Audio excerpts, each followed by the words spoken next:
Hello and welcome to the Nomiki Show. I am Nomiki Konst, and today is the day to get off our butts and start fighting for what we know is needed. We more or less held our fire, of course, for 6 months so Joe Biden could oust Trump. That was the fear. We said there would be a time after Trump was gone to fight to get Biden to do the right things, that he was flexible, that we could pressure him. We elected Biden so we could pressure him. Well, the time for the pressure started, frankly, a few weeks ago, but it is accelerated and should be happening right now. First, let's get rid of that phrase, quote, "it could have been worse," end quote. Oh, John Kerry, as a climate envoy, it could have been worse. Janet Yellen, as Treasury Secretary, well, it could have been worse. Of course, it could have been worse. The last 4 years have been worse. We are progressives. Being progressive means it could always be worse. But we are not going to settle for it could have been worse. It's a slow roll, right? We are going to make John Kerry fight for real climate action, or maybe even demand someone else. We are going to push Janet Yellen to be the best of herself as we rebuild from this pandemic, or demand someone else. I know you're tired, but now is not the time to rest or be complacent. We have fought a long time for this slight opening that we have right now. But that opening will not be handed to us. It has to be demanded, shamed, and pressured into. What a tragedy it would be if we ease off just when we need to double down on the fight. Let's break this down a bit. Let's start with John Kerry. As a symbol, this could be interpreted, perhaps, as great. Biden put a trusted friend in a cabinet-level job that includes bringing climate consciousness to national security, something he knows about. Someone who other countries may even be envoying to, the special envoy to that country. They may recognize him and may actually respect him as opposed to the Trump administration. The problem is that we don't need symbols. We need to cut greenhouse gas emissions. Rejoining the Paris Climate Accord is nice and necessary, but we all know that the deal actually isn't even good enough. This is about survival. We need real actions and fast. Which is why it is disturbing that John Kerry, former Secretary of State and presidential nominee, knows so little. Did you see the great tweet from Kate Marvel, the climate scientist, introducing herself to John Kerry on Twitter, where it turns out that the new climate czar/envoy doesn't follow a single climate scientist? President-elect Biden, if you wanted someone, a symbol even, with a global reputation and an understanding of climate change and executive institutional knowledge and maybe even neoliberal fluency, why not someone like Al Gore? He educated generations on climate change. He introduced the idea to so many Americans who didn't even process it yet. That's a great envoy, right? For those of you for whom climate change is the existential issue, meaning everybody really, but are conscious of it and aware of it and take it seriously, this is a moment of truth. Symbols and words don't matter right now. Only deeds. A global Green New Deal that creates well-paying jobs, building a smart carbon-free power grid. That kills all the subsidies for carbon fuels. That helps oil field workers become windmill builders. You get it. But you will get it if you fight now with all of your strength to keep private jet flying oligarch heir John Kerry from sliding off into the ether where, to quote Rupert Murdoch's New York Post, again, as we did yesterday, he looks like he is doing things, but nothing happens. Don't follow the money, follow the science. Near the peak of Mauna Loa Observatory in Hawaii, there are these devices that measure carbon dioxide in the atmosphere. And I checked this morning. The reading said 413.4 parts per million. Last year on this date, it was 411.1 parts per million. 350.org, which Bill McKibben, former Bernie Sanders surrogate, progressive leader on this issue, which he started, 350.org says the maximum should be 350 parts per million. Get it? We are so far past speeches and patronage jobs and whether the climate czar is in the cabinet or the National Security Council or the Paris Accord. What matters now is results, and we can measure those results each day at the summit of Mauna Loa. Carbon dioxide in the atmosphere needs to be coming down, not going up. Which brings me to the other very, very important and problematic Biden appointee, Janet Yellen at the Treasury. No doubt it could have been worse. Elizabeth Warren, Bernie Sanders praised this pick. The Biden administration said, oh, the progressives will be happy about this pick. And the centrists will too. It could have been much, much, much worse, not just under Republicans, but under Democrats too. I'm looking at Bob Rubin, in case he's watching, or someone is, I'm sure they are. The good news about Janet Yellen, the good news, is that she's an actual labor economist. She has done good work recognizing, keyword, the importance of income inequality to a stable, growing economy. She recognizes that need. She supports more pandemic relief. I can't believe this is even controversial. Seriously. On the other hand, her history includes that dreadful, dreaded word, austerity, and a concern about running up the government debt. I guess she hasn't read Stephanie Kelton's book or anything she's ever said, listened to anything she said. We need the better angel side of Janet Yellen, the labor recognizing side of Janet Yellen. Now is no time to worry about debt, or was it ever? Now is the time to worry whether Americans have enough money to buy food and pay their rent, which, spoiler alert, most working Americans and small businesses didn't before the pandemic and definitely don't now. Our quiet days are over. Our complacent days are over. We have to find ways to bring our voices to bear on John Kerry, on Janet Yellen, on John Biden himself, or Joe Biden himself, excuse me. When I say our voices, I specifically mean organizations who are structured, who have members, who have funding, who are silent right now, or are swaying the movement into pipe dreams like Bernie at labor. I mean unions, especially the unions who rep workers on the front lines. They need to amp it up. Come out from behind the scenes. Those back table talks. I don't even know what's going on back there. We need to increase the heat on these appointments and staffing choices because clearly the backroom deals are not working. The pressure on the outside is what could possibly move them. We can move them. We must move them. We don't really have a choice right now. We're in an existential crisis. So please don't get distracted by little fights. This is the time to bring pressure to bear on the big goals. Our union allies are central to this fight, and they always have been. It's a great pressure point with Joe Biden. I'm 100% for putting progressives into important positions, but it is even more important that the people in these important positions do a progressive job, meaning they recognize the crisis of working Americans. Spoiler alert, working Americans means most Americans. And that depends on us making it happen. And I will have much more to say on this in the coming weeks. But in the meantime, we have a terrific show. It's the day before Thanksgiving, Indigenous Peoples Day. We have Christopher Vials on to talk about the cultural interpretations of anti-fascism and whether or not our current president, remember him, Donald Trump, is actually a fascist. And then later we have Simon Rodon and Arun Chaudhary to discuss today's news. But if you are not already, make sure to click that subscribe button. Do it now. This is the time to do it. And hit that little bell so you know when we go live, when we have breaking news, when we do special programming. And if you're not already, join us on patreon.com/The Nomiki Show. Spoiler alert again, third spoiler alert, that is how we pay for our show. It's not easy. This is a daily show. There's a lot of work. There's booking involved. We have members of our team who are very invested in the big picture of this show, and we have a lot of exciting things to come. But our patrons are the ones who have been getting us there throughout this process. So if you are looking to maybe indoctrinate your family members or some friends, I have, a little bit of cable news background, so I might be a good entrance point for some of them. You can join us on patreon.com/The Nomiki Show for as low as $5 a month. It'll be a great, holiday gift. Pick your holiday.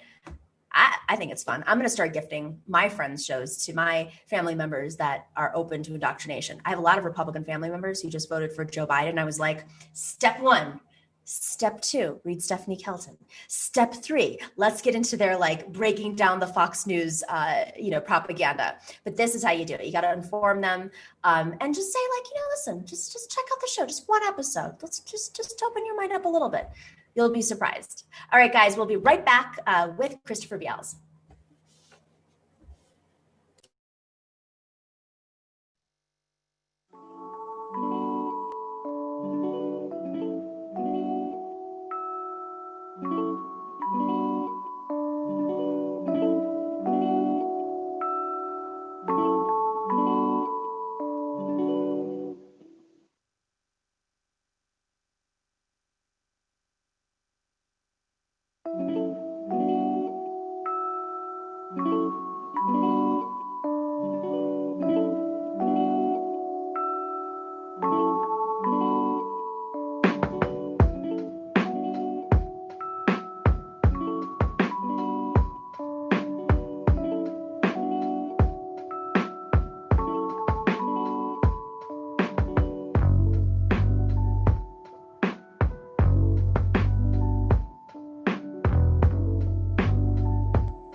Welcome back to the Nomiki Show. So we still have a president who we have to keep an eye on. I mean, the fact that he just basically acknowledged he's not going to be president is concerning. But it did spark this conversation about whether or not, especially pretty much on the left, but whether or not he's actually a left or a fascist. Oh my God. Whether or not Donald Trump is a fascist, let me be very clear. And that is a conversation that has been heated over the last few years, but has existed in certain groups on the left. And we have the perfect person here to break it down for us. I just read his article in Jacobin, which was out on November 10th. A lot has happened since November 10th. It's titled, "Here's What We Learned About the Far Right from Donald Trump's Presidency." It explores the idea of fascism because he's also the author of a book called Haunted by Hitler, and he's a professor at University of Connecticut. Christopher Vials, thank you for joining us. Thanks so much for having me on. So let's start from the Trump, fascist or not a fascist? Oh boy, yes. Oh, I did not get that interpretation from your article. So what's happened since that article? Well, yes, in terms. Look, when we say is something a fascist or is someone a fascist or not a fascist, we have to kind of break that down into, we have to think about fascism in terms of fascist states, fascist movements, and fascist personalities, right? Fascist states, there's been very precious few of those.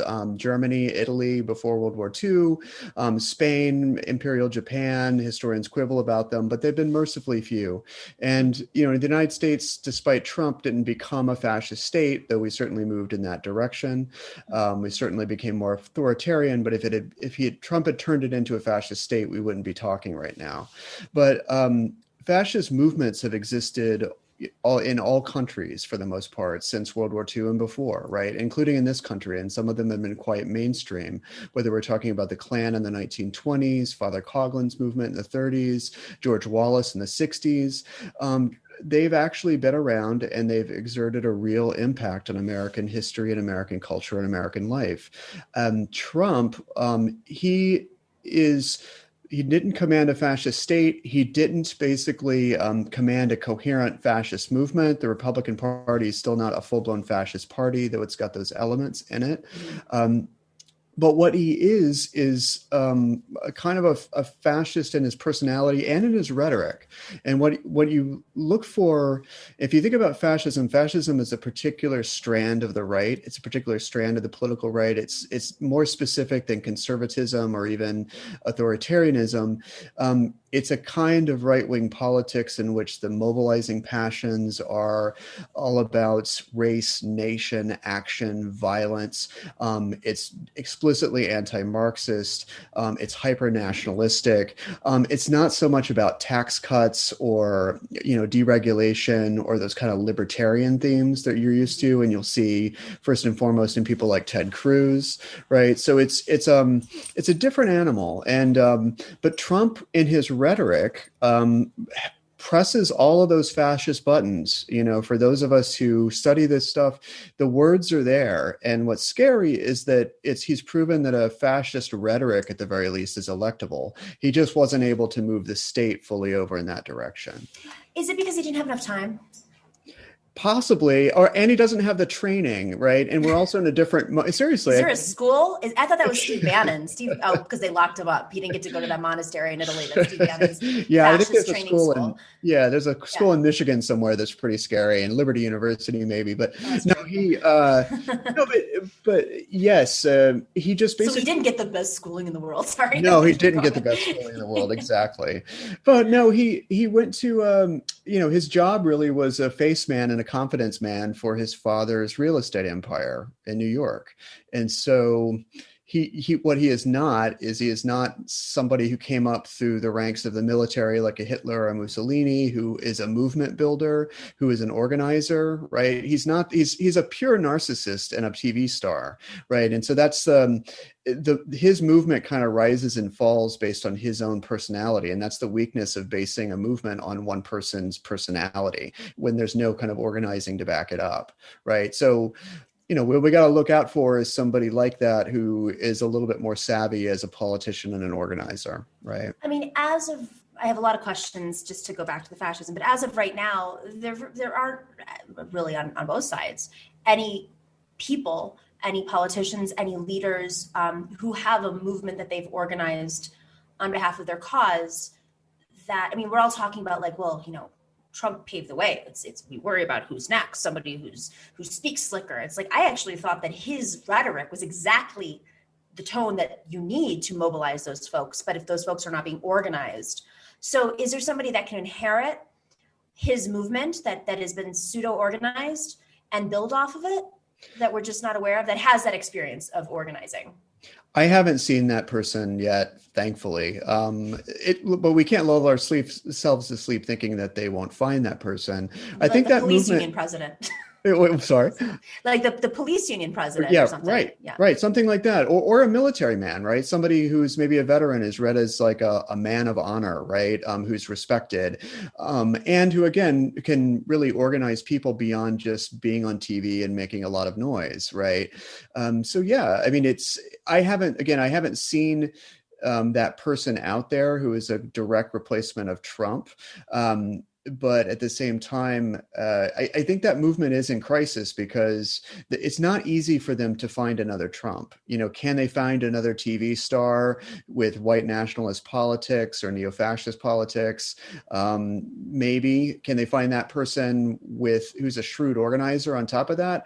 That's not easy, right? So some people are saying Tucker Carlson, and I just don't see that having the kind of working class appeal as somebody like Trump did. So it's like they get distracted by the TV part of it and not enough. I mean, it's the same thing in the Democrats. They became obsessed with having a billionaire version of Trump and not enough on, well, the populist side of Trump is what appeals to most people. The billionaire version, is a different side of it. Here's a name to throw out. Not that this is what we should make the conversation all about. Dan Crenshaw. Okay. Yeah, I'm not super familiar with Dan Crenshaw.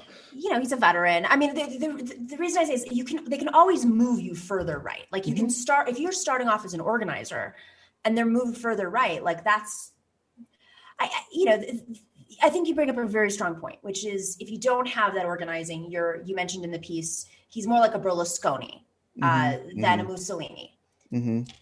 Yeah, in his temperament, right, and in his training and in his public image, right? Although he's much more kind of fascist in his rhetoric than Berlusconi. Berlusconi was a straight up libertarian in a lot of ways, and he was all about, reducing the size of the Italian government. Granted, he was friends with quite literal fascists like Alessandro Mussolini, like Mussolini's granddaughter. Still a fascist, like right? It's still a fascist, right? Most grandchildren are like, oh my God, distance me from. Right. There's no equivalent for that in Germany, right? If your last name is Hitler, you have nothing to say, right? You changed your name. You're in hiding. Right. Argentina. You're ashamed. Yeah. But so, Berlusconi had literal fascist friends, but at the same time, Trump in his rhetoric is much more like him. But I'm just saying in his persona and in his training and his temperament, he's more like a Berlusconi in certain ways, at least in what he's capable of doing as a TV personality, as a playboy, than he is Mussolini. So one of the things that you brought up I thought was fascinating is one of the weaknesses in the fascist argument against Trump is that, okay, first you say that history never repeats itself. So we should never look for an exact repeat of the essay or Franco. But the other side of it is you bring up Big Tent and how fascist movements really require a big tent. And then you critique Trump and say he didn't quite get there. But I mean, from my perspective, he still got 74 million votes. A lot of maybe a week before the election, we were saying there's no way he can win because he's not building the coalition he needed. And that is incredibly true. But it's still, there's still plenty of, I'm just dealing with Trump because I got my tax cuts. The economy is better than ever for me under Trump. Let him do his little, and just ignore the racism. That to me, and granted down ballot, it worked too. So I think electorally, sure, not a big enough tent. Movement wise, it does seem like a big enough tent. Am I wrong? No, yeah, and I might have misspoke or not communicated clearly enough. When I was saying big tent, I was talking about anti-fascism. Like Oh, gotcha. anti-fascism needs to be more of a big tent. But I think you raise a really, really excellent point, which is a lot of historians have looked at what's the relationship between conservatives and fascists in these, in Germany and Italy and Spain. And the short answer is that, how that translates into contemporary politics. You've got in the United States, you have this Trump base, this hard right, coalesces around things like Breitbart and now like Parler and these other sites, so the alt-right. You've got this hard right base, including the Christian right. They're not even homogenous. They're not even organized, but they are folks that I would be comfortable using the F word with. But then you have the establishment Republicans, right? The kind of the people who are more about preserving tradition, preserving elite rule, neoliberalism, cutting red tape for big business. These are corporate leaders, right? And they intersect and they form kind of coalitions, and they come together in the quote unquote big tent of the Republican Party, right? But at the same time, there's going to be kind of divergences and clefts between them, but you can't expect conservatives to ever really resist that fully. I was actually slightly surprised to see the electors and the canvassing boards who are staffed by Republicans actually do their job, which to me tells me that they don't see Biden as enough of an existential threat to actually go fully along into right-wing authoritarianism, right? The establishment Republicans are not really buying necessarily the Trumpian narrative that Biden equals socialism, which is, as we know, it was ridiculous, right? But so but you might expect that to change if the left gets a lot stronger, if they start to see an existential threat in the Democratic Party, or they start to see an existential threat in socialism. And when I'm saying they, I'm saying the more establishment conservatives, right? You also mentioned that the elites, the rich, essentially, in order to have a successful fascist movement, there needs to be buy-in from the elites. And I guess looking at the 2016 election, eventually, right after the floor fights and he won, and it seemed like the elites were siding with Trump. And I don't necessarily even buy that they ever, maybe some of them left, the ones who were never on his side anyways. They were like the Bushes, the Bush circle, right? So I guess the question, the reason why I've thought this is still fascism, it just wasn't. I still thought it was successful fascism. He was still able to gut the government. He was still able to get these tax cuts. He was still able to inspire and ignite racism and race riots fueled by specifically the police and using the police as an arm, maybe his military. But it doesn't seem like that you think that there was enough of the elite rich on his side. Yeah, no, there was. And don't get me wrong. I hope I'm not confusing things further here. But well, your article. Let's just be clear. Your article's been circulating, and everyone's been saying read this. See, he's not a fascist. It's like, is this the hill you want to die on? No, really? No. Well, no, no. In fact, there was a little editorial blurb at the top that I didn't write that made it sound like I was saying the absolute opposite, right? But at the same time, yeah. I'm sorry. Before this, the question you were saying I'm sorry. Wealthy, the wealthy. Yeah, the wealthy, right. The coalition with the wealthy. Fascists need are dependent on Trump or not Trump. I'm just very. I'm very interested in understanding what that coalition looks like. Yeah, I guess there's various levels of complicity, right? If we're talking about they're voting for Trump or they're giving some money to Trump, that's one level of support, right? You're basically saying you're still working within the electoral system. What you're basically saying is, I want my tax cuts, and this whole racism and misogyny and homophobia is not a deal killer for me, right? But then that's one level of support. There's another level of support that would really follow him fully off an authoritarian cliff and say, okay, well, I'm not just going to vote for you. I am going to follow your lead as you completely shut down a 200-plus-year-old democratic system. That's a whole other level of complicity. There's no turning back from that. And that's where you need the military. And that's where I've talked about with other folks too, is the military and the military leadership. thank God Trump really pissed off the military leadership, because really you can't really have your fascist coup unless those folks are on your side. Some of them may vote for you, but it's another thing to actually, again, follow you down the road to a coup d'etat, which the stakes of that are you possibly go to jail or die, right? And so, they've got to be really, really confident in the glorious leader for that to happen, not just a vote, right? So yes, there is elite complicity, but I'm just thinking about the various levels of that, So I'm very like, just for our audience, for understanding the purposes, the differences between being a fascist, authoritarian, and just an authoritarian. Can you break that down? Sure. Again, a fascist is, think about it in terms less of a state and more of a movement, right? And the movement is driven by anti-Marxism, a warrior ethos, kind of, whether it's militarism or the law and order of the police, right? It's driven by male violence. It's driven by racism. It's driven by a campaign against national minorities. These are the kind of the mobilizing passions, and it's authoritarian, right? That's a particular strand of politics, a right-wing politics.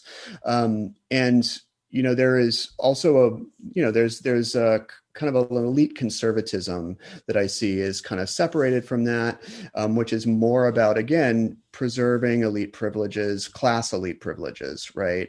And which is really about, again, more legible to folks is libertarianism, right? I guess that's the easiest way to put it. It's smaller government, all of that kind of things. And if you see Trump's speeches, what's really striking, and this was in 2016 during the campaign, this is a Republican candidate, and he didn't even really talk about tax cuts or liberty or freedom, right? And we're used to those words being abused, right? And if you look at Ted Cruz, you will see all of those, bogus eagle language. Flying into a flag, like that's like this language of liberty and all of that stuff. That there's no talk of liberty. It's all about just strength, race, macho. That's all it's about. And so that's where even in 2016, I went, oh wow, we're really, really in for a ride. Because when I wrote that book in 2014, I didn't even think a U.S. president would get that far. I wrote the Haunted by Hitler book during the Obama years, when it was a movement that you could say fascist movements had destabilized U.S. politics throughout the 20th century. But I really didn't think we'd be dealing with somebody like that in the Oval Office, much less somebody who let's just be clear, just barely did not turn the United States into an authoritarian state by completely throwing out the election, right? I'm really glad you said that, because, yesterday on our show, I basically said, it came down to an election commissioner, one in Michigan, one in Pennsylvania, and these generals, frankly, that resisted. And if we see how close it came down to, and even the vote was not clearly presidential, we could say that Joe Biden won by 8-9 million more, whatever it is at the end of the day. We don't even know still. Still, at the end of the day, it was extremely close, as the Trump campaign was predicting. So you're making me think a lot about Reagan and the you talk about slick, right?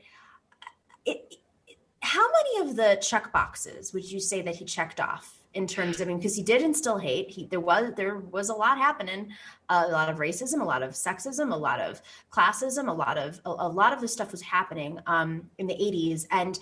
But you never hear, oh, Reagan leaned fascistic. He was just a classic, he was a conservative. But he also defied the Republican Party and took it over. And of course, Make America Great was his slogan. Yeah, no, and they've all got that. In Reagan, in my book, I call the kind of the Christian right, in particular strands of it, fully, I'm fully comfortable with the fascist label for the Christian right, and the Christian right was pretty essential to the Reagan coalition. So again, the big tent of the Republican Party has always contained those elements. I think with Reagan, yes, he relied on those elements, but his rhetoric and his beliefs and his tone and his stress on liberty and freedom and democracy, even though I do not share his views of those terms, he was more of a straight up neoliberal, and in fact, he's one of the main kind of folks behind neoliberalism on the global stage, he and Thatcher, right? So I would see him as more of a straight up kind of neoliberal conservative, with supported by fascist elements, as they always have to be. Whereas Trump moved all of that stuff to center stage. He moved all of the fascist bells and whistles to center stage, right? I think that to me would be the difference, because in a nutshell. That's very interesting. Okay, I know this has been explored quite a bit over the last 5 years. Trump's brain. How much of this is Trump and his upbringing and his father, and how much of this comes from certain folks like Stephen Miller, Steve Bannon, and who are those folks? Because I think it's probably important to watch them post-Trump, what they do, where they recruit, where they go. Yeah, and I'll go back to something you said a second ago that I think is really important, which is that you, like me, were really looking to see, okay, what is the Michigan Canvassing Board going to do? What is Brian Kemp going to do? What is this Secretary of State in Georgia is going to do? We're really at the mercy of these people who are pretty right wing, just to kind of obey the law. And that is a really fragile state to be in. And I think one of the things that we have to look at and look for going forward is, who are the Republicans going to put in these positions next time? And I have a sense it's going to be people who are much more fanatic, people who will do whatever they need to do to overturn elections. So, I mean, that's something that we are not out of the woods by any stretch. I don't want to panic people, but I also want us to be real about this. I mean, we did come really, really close just a moment ago. In terms of, Trump and, what you would ask is, how much of this is his brain and his family. Let's not forget his father, Fred Trump, was busted at a Klan rally in the 1920s, right, in Queens. And so, and the Klan, again, was the United States first mass fascist movement, right? So he's not a reader. It's not that he's read Mussolini or he's even read probably Steve Bannon. He probably watches TV, and he doesn't seem to have the attention span to complete a full book. And I'm not saying that as a diss. I'm just saying as a descriptor. We've picked up on that when he started hiring Fox News weather analysts to Saturday morning shows to represent the State Department. Absolutely. So he's just, so he's picking these fascist sensibilities up from memory, from family history. And yes, we have that book from Mary Trump, which I like, like he was one of these guys who was essentially just never touched as a baby, right? So that explains a lot of why he is the way he is and who he became. So, I mean, a lot of it is what makes someone an authoritarian personality to begin with does oftentimes have a lot to do with family dynamics. And there's a great study of this called The Authoritarian Personality from 1950 from some Jewish German sociologists and exiles. And they really do it's a particular kind of white guy that tends to go over to fascism, and it comes from a really frustrated relationship to the father, oftentimes, that doesn't have a vent, and it's one of these kind of male types that has a very repressed relationship to their father, but can't seem to critique their father and think their father hung the moon.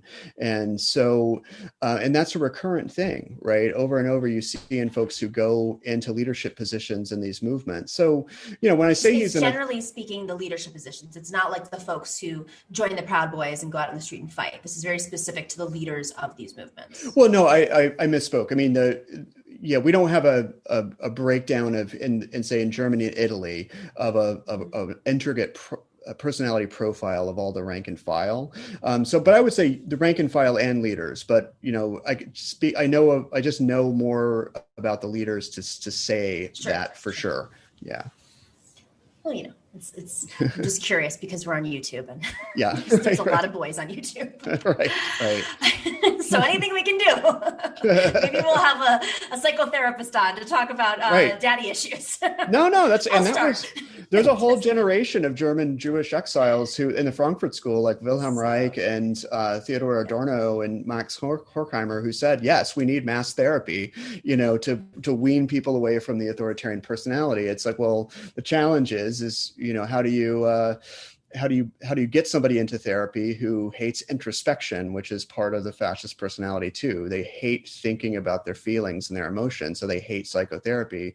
So the rest of us in the anti-fascist movement just mostly have to concentrate on just containing the damage they do and hope that they come around. And just prescribe them lots of Xanax. Not whatever Trump's taking, not that. Anything else you want to leave us with in these final moments of Trump's reign? Yeah, I mean, I don't want to, we have to be vigilant, but I don't think we need to be completely depressed. I mean, as somebody who's studied this, I would be much more depressed if I was in Hungary or in the Philippines, where the majority of the population is behind the authoritarian leader. We're not in that space. And in fact, a lot of young people have moved wicked leftward, and a lot of young people are openly identifying with this term socialist. So I think the left is in it, and you have this massive Black Lives Matter movement in which a significant part of the population is directly participated in. So the left is in a pretty good position overall.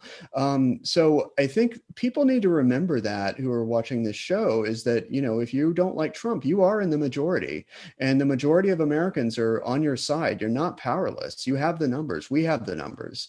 And it's just about having the organizational forms that allows us to make good on that. And as Jane McAlevey likes to say, power mapping, so that we make sure that the Brian Kemps and the election commissioner guy, this is a whole new thing that I've had to learn about this cycle, so is making the right decision, because if they don't feel the pressure, then they could very well ease into making the wrong decision, especially when it's this close. Mm-hmm. Chris Vials, you can see the article that he wrote. You can read it on Jacobin. Let's put that up right now. Here's what we learned about the far right from Donald Trump's presidency. It is in Jacobin. It came out last week. And of course, you can check out his book, which is called Haunted by Hitler. You can buy it wherever you like to buy books, preferably not a monopoly, but listen, it's hard sometimes to find books in places, because that was a strategy, very, very specialized strategy to disinform folks. Chris Vials, thank you so much for joining us. Really interesting conversation. And I hope that we keep thinking about these issues, because I don't think Bannon, in jail or not, or I mean, listen, the ghost of Nixon still haunts us and all of his staff members. So they're not going away anytime soon. Yeah, thank you so much for having me on. Of course, absolutely. All right, everybody, we will be right back with our panel. Arun Chaudhary and Simon Road will be here to talk about today's news. And there's probably gonna be a lot of news in the next couple of days. We're gonna try to jam it all in. So we'll be right back.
I love when my mom is watching the show, because she just texted me, Christopher Vials taught at University of Buffalo. And my mom, I grew up in Buffalo, so of course my mom had to mention Buffalo connection. Also, my taxi driver today had to keep reiterating that he is part of the Bills Mafia. So for those of you out there who are Buffalonians, you know how serious this is. When there's a Buffalo reference dropped, it's important to mention it. Arun Chaudhary I feel like I should know this by heart at this point, but I don't. He is a political filmmaker. He, of course, was part of the Bernie 2016 campaign as the official videographer. And I think, other things. Creative director, that's the other thing. And he was also the official White House, the first official White House videographer under former President Barack Obama, current New York Times bestseller, Barack Obama. And Simon Rode is a former Bernie Sanders 2020 organizer. And he is also a socialist writer and, of course, part of Team TNS. Thanks for joining us, guys. And Simon's someone who I get to talk to from time to time, but never face to face. So this is a real treat for me. Yeah, it's fun, right? Yeah, I'm excited about that. He's gonna be coming on more regularly. We're gonna, we're shaking it up. But I come tonight with answers. In your last segment, you were like, I want to know what Trump's on. And I can tell you because he is on what every president's on, because the presidency is run on drugs officially. So he takes a thing called Provigil to wake up, which is like a fighter pilot. Wait, hang on a second. Rewind. All presidencies are run on specific drugs? Like you have to take them and then... You get Provigil, which is the kind of, basically it's Adderall. It's just sort of, amphetamine. That's your general like wake up one. And then Ambien is the sleep one, which is totally where Covfefe comes make from. You do this. I mean, they don't like pop it in your mouth, but there's no other way to maintain the schedule of the presidency. So of course. Yeah. So that whole if you want to get deeper into it, if you're just a staffer, you can go to the White House pharmacy and you can ask for either one, Provigil up or Ambien down. You cannot ask for both at the same time. But if you are on Air Force One, there's just baskets of both going through the aisles. It's like total just free. You are blowing my mind. So that whole time, Barack Obama, as chill as he was on Adderall? Yeah. What was he like off of Adderall? The guy had 4 hours of sleep a night. You know what I mean? What are you going to do? That's the thing with Barack Obama, though. I bet he was like this in college, too. He was like the person who you were probably getting really high with and just didn't seem like he was getting high. And you're like, what's the matter, man? And he's like, no, I'm really high. But like just isn't sort of, isn't sinking into it. Meanwhile, I don't know if you guys remember this, but when Hillary Clinton said the biggest mistake of the Clinton presidency administration was the fact that they didn't sleep enough, because there was a lot of shouting and throwing of things, a lot of tempers. It's like very 90s era, everyone would be canceled nowadays. Basically, it was like a campaign. That's how campaigns are. Wow, my mind is blown. All right, so let's talk about some news, because there's some things that just blew my mind. There's a lot happening. According to a recent poll, 68% of Americans want Joe Biden to exclude corporate lobbyists and executives from his cabinet. Jacobin reports that Bernie Sanders, surprisingly, said that it would be, quote, enormously insulting if Biden put together a team of rivals, speaking of Obama and Lincoln, and there's some discussion that's what he intends to do, which might include Republicans and conservative Democrats, but which ignore the progressive community. I think that would be very, very unfortunate, is what Bernie says. Much of this discussion is coming to head after Biden's appointments of Blinken and Haynes, both of whom have done work for consulting firms, and after talk of Biden potentially nominating Rahm Emanuel. Simon, how do you feel about this? Not great. No, but also, I mean, I think that we all should have been like very careful when we heard Biden talk so much about bringing the country together and unity, which are on their own, like totally fine ideas in the abstract, but like, what does that really mean for someone like Joe Biden? And I actually remember at one of his town halls during the primary, someone specifically asked him about what he meant by that. It was like, would you consider like bringing a Republican on into your administration? And he said, yes, I would consider a Republican as my running mate. He had talked about that. I remember. And it's like, and so if you got someone who's like, would put a Republican as their like right-hand person, well, we shouldn't be so surprised by all of these picks so far and the names that are floating around, as unfortunate as it is. I mean, this leads to a question around which I'm sure you're like aware of.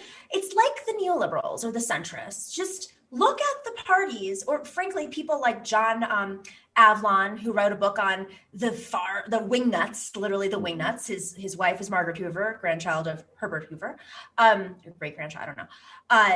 They look at it as like, it's just the Hatfields and McCoys. It's just like blue team versus red team. It's just like the Bills versus like the Marlins, or it's two different sports. Sorry. Bills versus another, football team of some kind. No, I mean, For me. It's just really business as usual, right? There's nothing to even get like incredibly mad at, and it's not like Anthony like Bilkin is an exceptionally corrupt lobbyist or even an exceptionally like neoliberal person. He's part of this Washington consensus around professionalism. And so what you're seeing is, I think Biden wants to reach a hand to anyone who embodies that kind of professionalism. And that, by its very tone of sort of politeness, has a lot to do with class, has a lot to do with outsider-insider status, and leaves a lot of progressives just out in the cold by its very nature without seeming to be a direct attack. And let's be honest, progressives already gave up their vote. So like, the bargaining power of what you do is also gone. So this is the thing that's really getting under my skin right now in the last couple of days in particular. We gave up our bargaining power. Okay, we lost the election. Clearly, that we lost the election, and I keep hearing progressives saying, "Well, we lost. What do you expect now?" It's not about that. We helped get him elected still because we wanted to pressure Biden into becoming forget about even the word progressive, into recognizing that we have a crisis in this economy and responding to it by protecting the most vulnerable people in the community. So if you're going to look at professionalism, what about some union leaders? Why can't we have more than just the labor secretary, but a few union leaders who could potentially bring their professionalism or institutional knowledge into a cabinet position or an advisor position, rather than the lobbies for Goldman Sachs or whatever, military industrial complex spying agency you want to pick? Yeah. Well, also, these are people who, a lot of them are tied to the Obama administration and sometimes to Biden specifically. Like Blinken, I think, was a senior aide to Biden. At the time of the Iraq War vote too. So I think a lot of it has to do also with these like connections. It's like, why bring in someone with like in labor who you don't have a relationship with? And I mean, of course, the reason you don't have a relationship with them is because of the sort of like neoliberal consensus of like not bringing labor into the conversation on a lot of these issues. But yeah, I mean, I don't know what to say about it. It's really what you're saying, Simon. And I think it's more than that. It's that the Biden administration and those around him don't actually see what the emerging consensus that brings the country together is, which is social services, which is better healthcare delivered. Like, this is something that Donald Trump ran on in 2016. And Republicans are like, I like the sound of that. This healthcare thing sounds okay. And they didn't even have unions supporting them. We have brand damage in the Democratic Party where maybe people don't trust them to deliver on those things necessarily, but we know what people want. And it's probably the same across the entire spectrum. There's no libertarians in a pandemic, let's say. Exactly. But okay, so Ren, you were there when Obama inherited an economic crisis. Just for the kiddos in the room who may not remember it, day by day, the economic crisis fully hit a month before the 2008 election, a month and a half before the 2008 election. So everything shifted, we thought, overnight. But even then, he didn't have a landslide. He won with a significant margin, but not a huge landslide, right?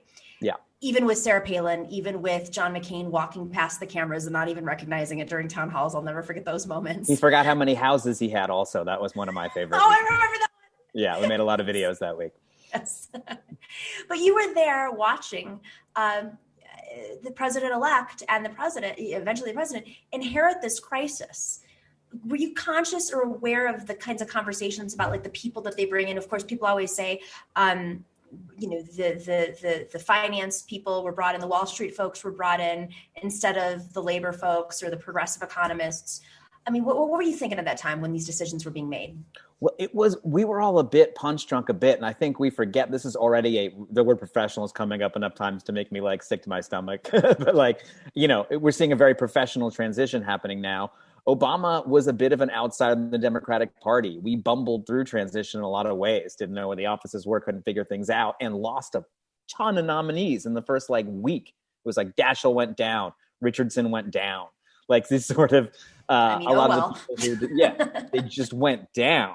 And so I think there was a lot of just, we just got to get in the door to see what happens. And I will say, as sort of one of the, more progressive people around, you thought that I didn't appreciate how much the cabinet and the advisors really set the kind of Overton window for the president. And they are the ones serving the buffet. And sure, the presidents can eat what they want to eat, but if it's not on the menu, they're not going to be able to order it. I just mixed a whole bunch of food metaphors up. No, but that's so well said. But that's what it is. That's it. Yeah. And you know, there's too many things happening throughout the day. I mean, we see with Trump, it's like they get in his ear and suddenly Trump says he's for something or against something, and it could be extremely dangerous. Speaking of transitions, on their way out the door, Republicans are trying to make it harder for the Biden administration to tackle the most pressing issues neglected by the Trump administration. For example, Treasury Secretary Steve Mnuchin and his department will be putting unspent coronavirus relief funding, $455 billion of it, in an account only accessible through congressional approval. Of course, that money could be going to Americans who desperately need it, but that's not what the Trump administration likes to spend things on, right? Or spend it at all. Man. I don't get this one. Like, I get, Mnuchin's like, a penguin like Batman villain character with, or whatever it is, but Trump doesn't care where this money goes.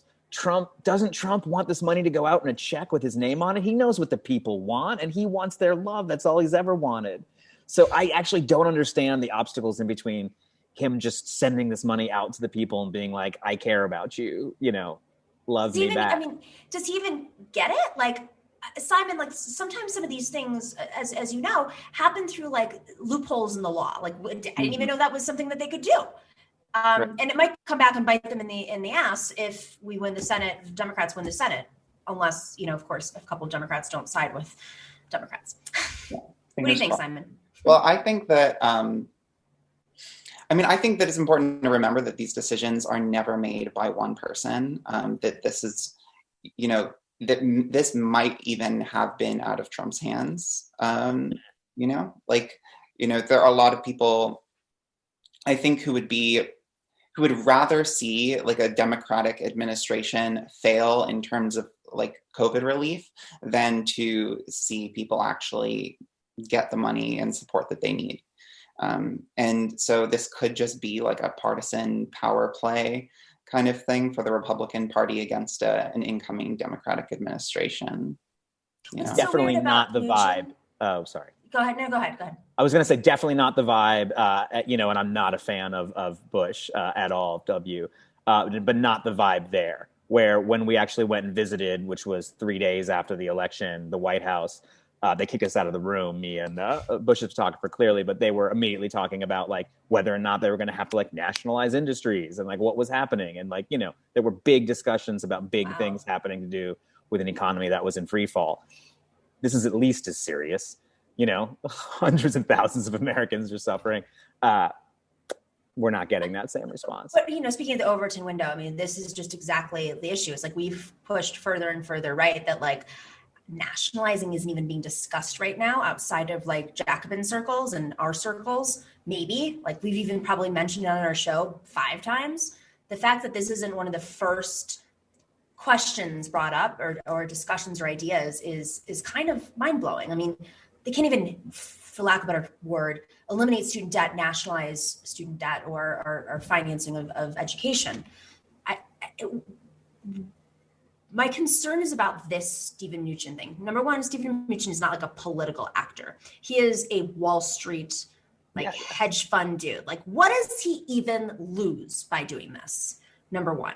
Number two, exactly. Does Biden, are they looking at this situation and thinking it's death by 1,000 cuts before he even enters the presidency. But it's like they're looking at the presidency as if they inherited from Obama, not like they inherited this presidency. Are you guys seeing it the same way that I am? I keep trying to wrap my head around. I'm like, do they recognize there's a crisis? Like, do they have any idea what's going on? Are they reading the newspaper? Or are they just listening to Obama's staffers say like, we have the best economy ever? Wall Street economy. It's just how you define the economy. Like there is a certain way to look at the economy where you're like, we're fine. You're like, well, a lot of people are going to die. And it's like, yeah. And I think that's where the Mnuchins of the world are at. That's where he is, but is the Biden administration or potential administration, the transition team, looking at this crisis and saying, I mean, I know Janet Yellen, we talked about this at the top of the show, but it just seems like they're not tone deaf. They're literally in another world. Like, and I think that world is the Obama world. And I think that they're maybe obsessed with Obama's legacy, or I can't wrap my hand around it. I'm like, are they on this planet right now? Simon, what do you? I mean, I think the question is also like, do they actually see their jobs as, as political figures, as people with political power, as a job of being a public servant? Do they really feel like their duty is to people, or are they really just like totally absorbed in the like political games? And also, to be fair, the way that it is, the swampiness, as Trump described it, of Washington, it's like if, you have to do a certain amount of politics just to keep going through the day, and the amount of the day that it takes of you is unconscionable when you think about a crisis of this magnitude, But, the little glimmers of what Biden has said that sound like universal solutions to things, like even promising that the vaccine will be free and delivered to everyone, is small beans compared to, radical healthcare. But once people create these systems that are universal, it's so much easier to put something in and then widen it out and be like, well, now the mandate of this system you've set up is to deliver all vaccines to children. Now it's to deliver, and all of a sudden we're talking about something. So I do think that they recognize the crisis enough to create some opportunities for progressives to maybe do some great things. I hope so. Before we wrap up, I want to briefly touch on foreign policy, and especially since it runs in Germany, and I'm really curious how Europe, the global perspective is, because, I mean, for those of you who've traveled, I love watching the news abroad and seeing, I mean, even CNN, which is all housed under the same CNN here in the States, it just has such a completely different interpretation of our news, partly because they're not screaming at each other on air all day. But we have of Blinken, right? Blinken is the future Secretary of State. He's being hailed as a capable and dependable choice, but of course, his resume shows commitment to some of our most reprehensible actions in the military-industrial complex. But, I think the argument people are making was it wasn't on him to decide. He was just reflecting the leadership decisions of like our climate envoy or our former Secretary of State, Hillary Clinton. But he might, be able to break in response to the moment. I'll start with Simon, because I feel like progressives, and you had a lot to say on this, and then I'd love to get the global view. Mm-hmm. Yeah, I mean, I think something Arun said earlier about like how, we know what people in the country want, which is like a lot of these progressive ideas. I think that it becomes a little less true that we know what people want when it comes to foreign policy. So I think a lot of the time people don't really know how they feel about foreign policy. They don't really know. Like most people, you ask someone on the street, do they know what's happening in Yemen? Do they? Like, probably not. Like if you looked at public support for the invasion in Iraq, at the time that it was happening, it was actually quite high. The majority of Americans supporting that kind of thing. So I don't think, and I think also there's a reason that during elections, the conversation is always revolving around things like healthcare or taxes and all of these sorts of domestic issues. Which are all, of course, important. But I think that there is sort of an intentional trying to, this is sort of my socialist lens on it, is I feel like it's trying to remove the sense of international solidarity. And I think that not just as socialists, but as just people who follow politics, it's important that we have an international lens on our politics, and that we're, when we're fighting for marginalized groups, like when we're fighting for women, or we're not just fighting for American women, we're fighting for women across the world, and that all of these foreign policy decisions and all of these cabinet picks are really relevant to those struggles, and that we keep that in our focus. So anyway, those are my it's the irony of this all is, number one, Secretary Clinton had this whole women and girls initiative globally, and of course her policies did not necessarily reflect that. But the other side of this is, yesterday on Majority Report, we had this little discussion about what it means for progressive foreign policy. And there's been very little exercise in examining what an effective foreign policy would be, not just what we are against, but what it means to withdraw from Afghanistan, how that looks, what the response is, what happens with the vacuum, et cetera, really thinking through these geopolitical dynamics. Because, you know, it's one thing to say you're against something, 100% agree, but like it's another thing to say, okay, they invaded Libya, NATO, then what? Like, you have a country in shambles that's fighting with each other with open borders, and ISIS swooping in and stealing oil. Okay, so what are you left with afterwards? And I'll say one thing about Biden: clearly different foreign policy perspective than many other even neoliberals. And sometimes not always wrong. I mean, at least in those moments. I'm not saying he was for the invasion of Iraq. He's had his moments. No, he's had a couple of weird ones. Yeah. Weird, like the solution, like how Iraq should have been. Federal Iraq. Exactly. Yeah. Also Georgia, when it was happening, he really had his finger on it. Yeah. It's a different form. It's a marked difference in foreign policy than most neoliberals, not socialist. But I'm glad that Simon mentioned internationalism, because Arun, you're in Berlin right now. I just finished up this Rosa Luxemburg book where Rosa Luxemburg was killed in Berlin, and she was a champion for internationalism, and that was her form of Marxism, to say the least. So how is Germany responding to like these picks? I think there's a positive and negative aspect to it, but they are universally blanketly excited about it. And, you know, all of my, you know, German reporter friends who I now have and I'm WhatsApping with, you know, all day I'm like, grumble, this, that, and the other. And they're like, look, just stop. We're excited about all of this. This is like what we want. We want a really boring American foreign policy. And some of that is a return. Boring. Yeah, I know, right? Because for them, it's boring. And like, this is where I want to, like, you know, this is where I think we have the Obama-Trump crossover voters, which Simon was alluding to, and I think they're isolationists and or peaceniks, if you want to call them left or right wing. I think that these are the mysterious people we can't figure out from Iowa for flipping back and forth. But the Europeans want to return to the alliances, all these things that we sort of, in a knee-jerk way, think are very good. But actually, some of the kind of story of the last 4 years is, you know, Trump's a bull in a china shop breaking everything. But some of this stuff is absolutely true. And when you confront Germans about it, they admit it. You're like, y'all should pay a little bit more for NATO. Like, what's up with that? And they're like, yeah, we should. You know, like they know, you know, it's like, we're the ones still in Afghanistan. Where did everybody else go? You know, like I thought we were all into this. And it's like, yeah, we're not into that anymore. So these things continue, you know? But I think sometimes we think about these things as being intractable and huge because they're sold to us as being intractable and huge. Mm-hmm. And I actually think this is where a Bernie Sanders foreign policy would be interesting, just sort of seeing him have some of these conversations close up, whether it's even in the US talking about like different populations here, whatever. He wants to know the actual numbers, you know, like how much money does it take to make sure every coal miner has enough money not to like mine coal? Nothing. You know, like, just do it. Why are we even talking about this?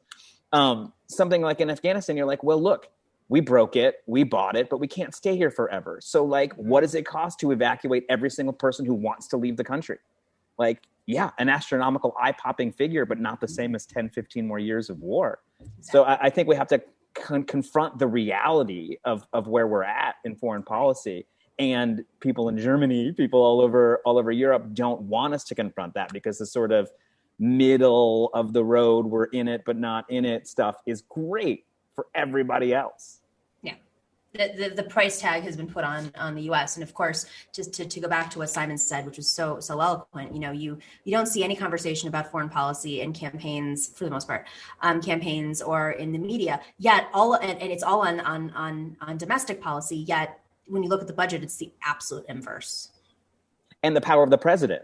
Like there's actually not something, you know, we treat them like they actually fix or harm the economy. They have it's yelling at the tides. They have no effect on the economy in like lots of ways. I mean, they have an effect on the markets if that's how you look at the economy. Right, exactly. But like they are the foreign policy person. They call the shots. They shoot from the hip. So it's like we really should be grilling them on what you're going to do. The mother of all missiles. Was that what it's called? The mother of all bombs? Mother of all bombs. The mother of all bombs. What happened to that? That was, you know.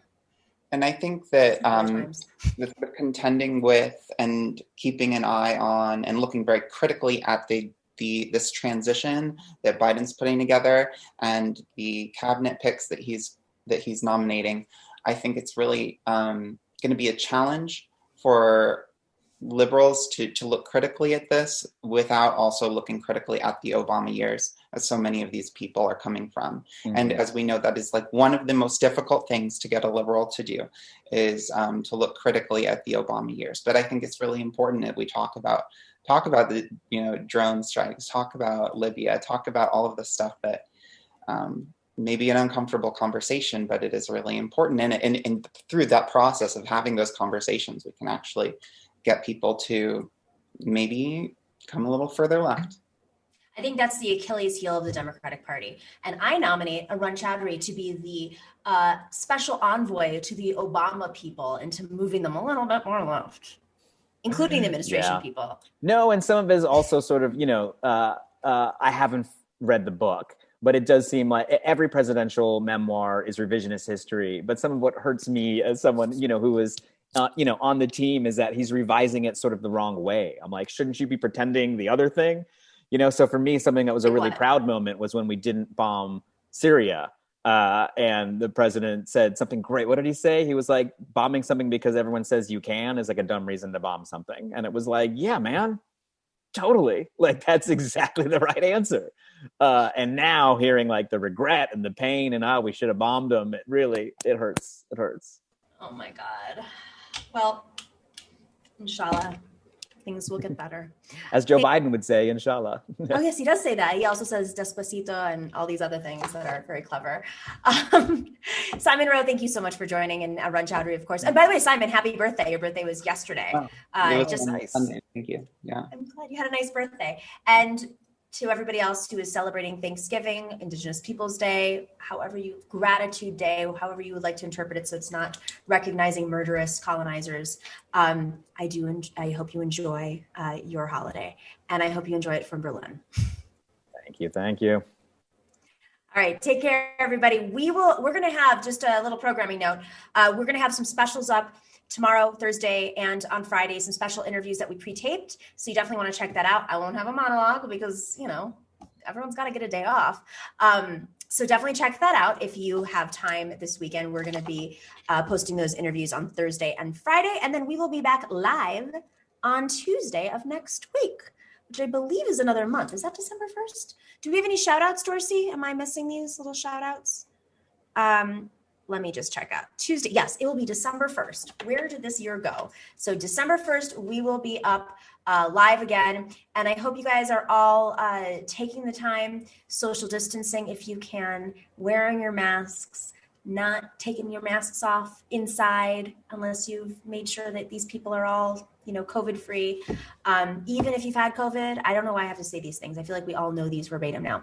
Even if you've had COVID, you can still carry to other people. Even if you have kids, it's still dangerous, especially if you're in a cold weathered environment.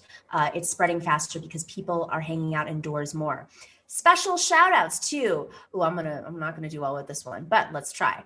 Brothwaite, Bone Spurs, Quackerbush. Are you just messing with me? Number 4. $5. Thank you so much. Oh, we've got a Greek here. Sam Tsochonis for $5 regarding the fascism segment. Thank you so much. Says the incapacity to question authority is directly related to these daddy issues. It is central to our problems in this cult of domination. I do agree. And very, very special thanks to Professor Harvey K and all of the hashtag #NoMeKids mixing it up in the live chat. That's a Professor Harvey K line. And thank you to MIDI doctors and Jules for working the algorithms. And of course, extra huge thanks to our moderator, Chokin, for single-handedly keeping the chat honest. Happy Thanksgiving. Shout out to all of the Brits in the live chat. There's a lot. I don't know where you came from. Thank you. Sometimes I show up on Navarro Media. I love Navarro Media, and they just hit 100K. So congrats to them. Maybe that's where they came from. They're regulars. Oh, I apologize. I just heard that there's a lot in the live chat right now. But thank you. Much appreciated. All right. Be well. And to the Brits, even though it's not Thanksgiving, thanks for joining us. And have a happy holiday, everybody. Take care.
Hey, Dorsey, I got to run and do a pre-tape.